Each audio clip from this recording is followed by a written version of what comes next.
అందరికీ నమస్కారం.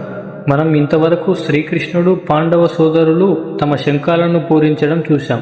ఇప్పుడు 17-15వ శ్లోకాల్లో మిగిలిన పాండవ పక్షం వీరులు తమ శంఖాలను ఎలా పూరించారో, ఆ మహానాదం కౌరవ సైన్యంలో ఎలాంటి భయాన్ని కలిగించిందో చూద్దాం.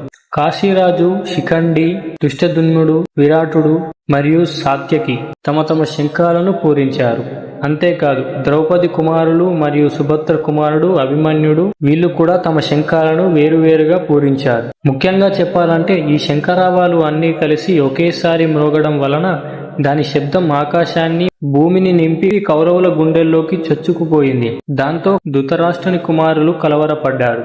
ఈ శ్లోకాలు కొన్ని ముఖ్యమైన విషయాలు తెలియజేస్తున్నాయి. ఏమిటంటే, మొదటిది, ఆ శంఖారావం పాండవ పక్షంలో ఉన్న ప్రతి స్థాయి వీరుడిని యుద్ధానికి సన్నద్ధం చేసి వారికి గొప్ప స్ఫూర్తిని నింపింది. కేవలం ముఖ్య నాయకులే కాదు, కాశీరాజు నుండి అభిమన్యుడి వరకు అందరి భాగస్వామ్యం ఉంది.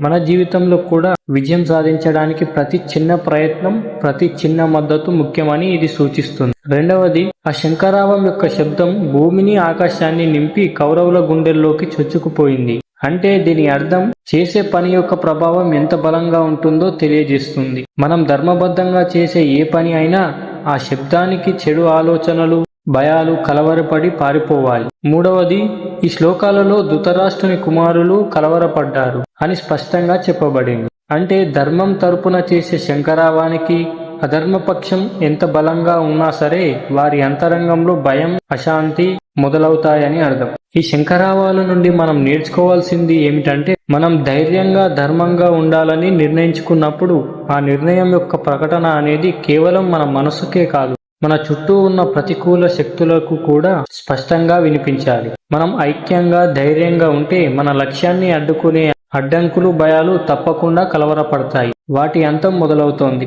ఆ శక్తివంతమైన శంఖనాదంతో యుద్ధం మొదలవ్వడానికి రంగం సిద్ధమైంది. పాండవ వీరుల శంఖారావం యొక్క తీవ్రమైన ప్రభావం కౌరవులపై పడింది. ఈ భయంకరమైన ధ్వని అర్జునుడి మనసుపై ఎలాంటి ప్రభావాన్ని చూపింది? ధృతరాష్ట్రుని కుమారులు కలవరపడిన తరువాత అర్జునుడు తన గురువులను, బంధువులను యుద్ధంలో చూసి ఏం మాట్లాడబోతున్నాడో తెలుసుకోవడానికి మనం తర్వాతి శ్లోకంలో కలుద్దాం. హరే కృష్ణ.